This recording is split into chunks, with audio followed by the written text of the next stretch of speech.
오늘은 여러분이 가스라이팅을 당하지 않기 위해서, 특히 교회와 목사로부터 가스라이팅을 당하지 않기 위해서 반드시 기억하셔야 할 마음가짐에 대해서 나누어 드리도록 하겠습니다. 가스라이팅은 사람의 마음과 인생을 망치는 악행이라고 알고 있죠. 하지만 교회에서, 특히 목회자에 의해서 행해지는 가스라이팅은 영적 학대 행위이다라는 점에서 훨씬 더 심각한 것이라고 생각하는데요. 교회 컨텍스트에서 행해질 수 있는 가스라이팅의 유형에 여러 가지가 있을 것이고요. 피해의 양상도 다양할 것입니다. 대표적인 예를 들어본다면 이런 경우가 있겠죠. 목회자가 자신의 영적인 권위를 앞세워서 성도를, 그리고 성도들을 둘러싼 주변의 상황 같은 것들을 컨트롤하는 것, 심지어는 돈과 성을 착취하는 것 등등이 가장 흔한 케이스일 것입니다. 그런데 여기서 저는 관점을 악당, 그러니까 나쁜 사람들로부터 피해자에게로 돌려보려고 합니다. 왜냐하면 악당들은 어차피 악당들이고요. 악당들은 어디에나 있기 마련이기 때문이죠.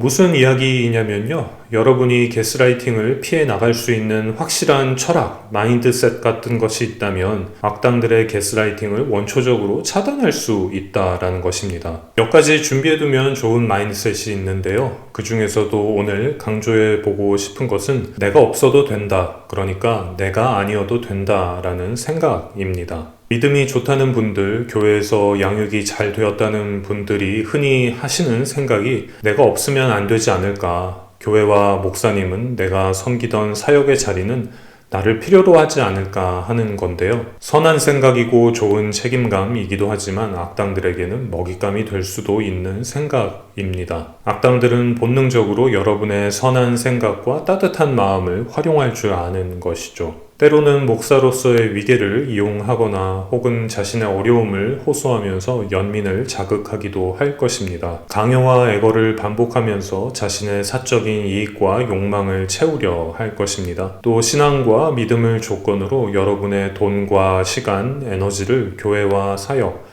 심지어는 자신의 철저히 사적인 욕망에 쏟게끔 만들 수도 있고 쏟도록 강요할 수도 있을 것입니다. 그럼 어떻게 해야 할까요? 아니다 라는 확신이 있을 때는 행동하시기 바랍니다. 떠나야 한다면 떠나시고, 버려야 한다면 버리시고, 심지어 정당히 항의하거나 목소리를 내야 한다면, 공개적으로 문제를 삼아야 한다면 그렇게 하시기 바랍니다. 내가 없으면 우리 교회는 어떡하지? 우리 목사님은 어떡하지? 우리 부서는 어떡하지? 이런 생각을 할 필요는 없습니다. 누군가가 없어도 교회도 목회와 사역도 흘러가게 되어 있고요. 여러분의 그런 생각 역시도 선한 생각 뒤에 숨어있는 일종의 교만으로 볼 수도 있는 것이죠. 먼저 목회자의 사적인 욕망은 결코 하나님의 뜻을 대표할 수 없다는 점을 기억하시고요. 교회에서의 일에 대한 근심, 우선순위를 내려두시면 좀 더 분명하게 분별하실 수 있을 거라고 생각합니다. 이 점은 다른 상황에도 적용될 수 있을 거라고 생각하는데요.